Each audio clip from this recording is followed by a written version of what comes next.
Should practitioners read the Jiu Jitsu waiver? I would. I mean, yeah. I mean, you know, you're probably signing away some rights or things like that, or you know, you may be assigning things. You know, some folks. I've had somebody get upset one time, not at our gym, but prior to, where they're like, "Hey, they're taking pictures of my kid, and their kid is on advertisements and stuff like that," and I'm like, "Well, look at the waiver. It says that you gave them." You know, an Gave them ability to do that. right to take photos for marketing purposes. That's a good point. So it's not just always about like protection, like physical for yourself. It could be, you know, something like marketing purposes.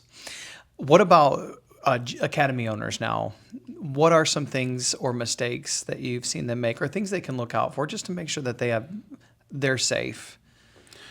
One thing that I've kind of noted from a lot of Brazilians that open gyms,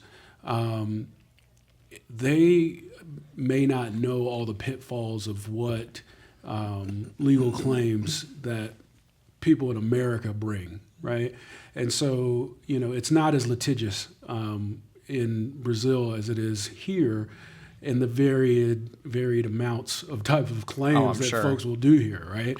And so, you know, obviously part of it is you want to talk to them about safety. You know, you want to make sure, hey, do you have your procedures up to code with, you know, how you're training employees, how, you know, do you have locking systems and things like that? You know, when it comes to your bathrooms, do you have, you know, locking abilities, or do you have cameras, you know? And sometimes it's not just because you're trying to protect your own assets, like somebody breaking in or things like that, but it's also, hey, look, if somebody makes a claim that they were harassed or something that, you know, maybe they're saying that you did something that you weren't supposed to do.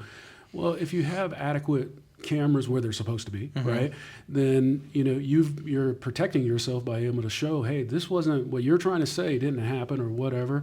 You know, some folks, they don't have sexual harassment, you know, just a stamp on it, you know, or something like that. And you always want to have something like that in a grappling sport. That has happened in schools because these schools are run by humans and humans make mistakes.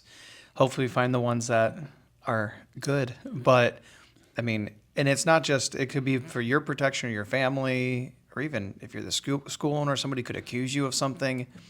If there was an academy owner who maybe wanted some advice or some opinions on some of these things, is that something they could reach out to you for to talk to you about? Or Definitely. So that is one of the things that I started doing because of the benefits I was getting from jiu-jitsu. I felt like I'm getting so much from jiu-jitsu, I need to be able to give back. Yeah. And so one of the things that I do is I do what are called site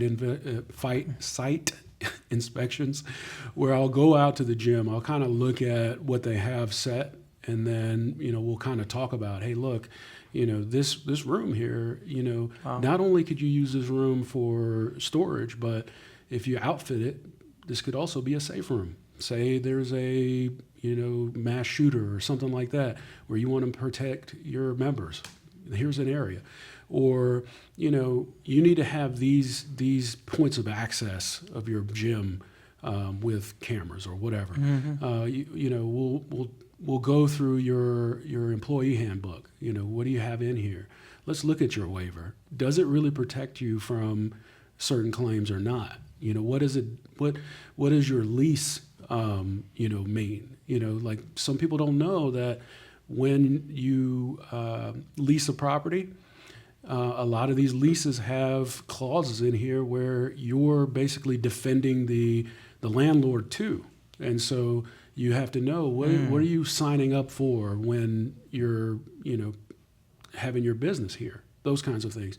And so it's more of a it's a way to kind of educate them, but also it also is a way that I market too, because then it's like, all right, now I have a point of contact of somebody that I know cares and will help, you know, protect me and things like that. But if there's an accident or there's somebody in the gym that needs your help, I can connect you with them.